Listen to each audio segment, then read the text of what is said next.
Hello po! For today, ang lulutuin natin ay Korean toast. Sa mga mahilig manood ng Korean telenovela, para po sa inyo ito. Let's start! Ang gagamitin natin sa Korean toast ay una, butter. Yan, kahit ilang slices lang yan. Tapos, pinch of salt and pepper. Pag ayaw nyo ng pepper, tanggalin nyo na rin. Salt lang para meron siyang flavor. 2 eggs. Ibibit natin siya mamaya. Tapos, grated cheese. Ordinary Eden cheese lang po siya. Pero maganda din yung parmesan or quick milk. Ganon. Tapos, sugar. Tapos, kunting oil. Yung oil ilalagay natin before doon sa pan para hindi masunog yung butter natin. At syempre, slices of bread. So, let's start. Start cooking. Una, lagyan muna natin siya ng oil para hindi mabuburn yung ating butter.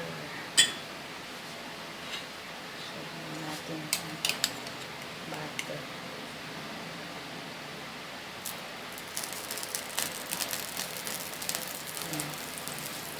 And then,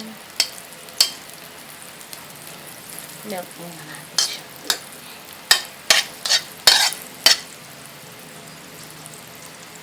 Tapos, binit na natin yung egg. Meron na itong salt and pepper. Bali, parang yung isang egg lang ito. Ito yung base na gagamitin natin. Hulog ko na siya. Tapos, i-torture mo na. Yes. And then, yung other na isa na ito. Yan.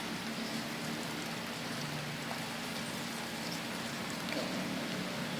Dip natin siya. Yan. Hintayin natin. Hintayin natin siya. Hintayin natin siyang maluto.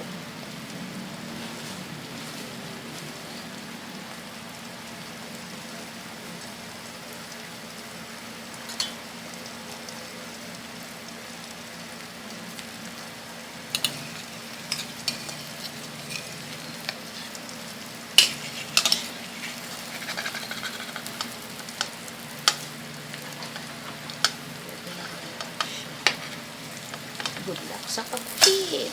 Yeah.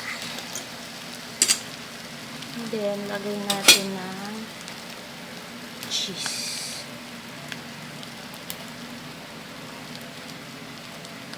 Yan. The more the cheese, the more cheesy.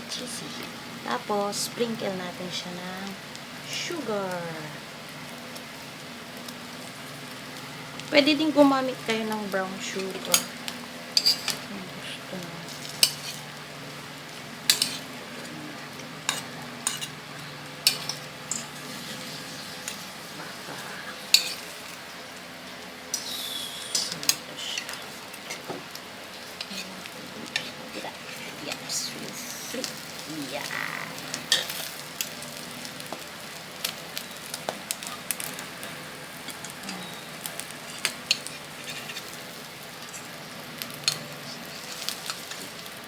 Yeah.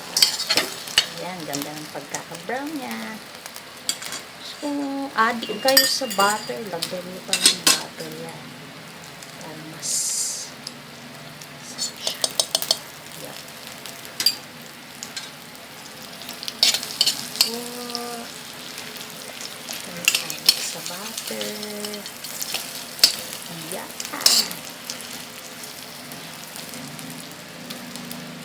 And that's it. Your Korean toast.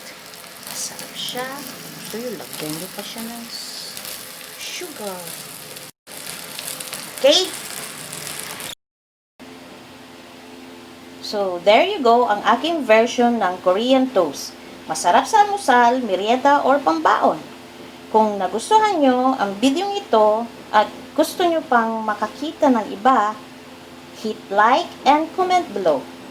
And don't forget to subscribe para updated po kayo sa mga bago kong videos. That's it!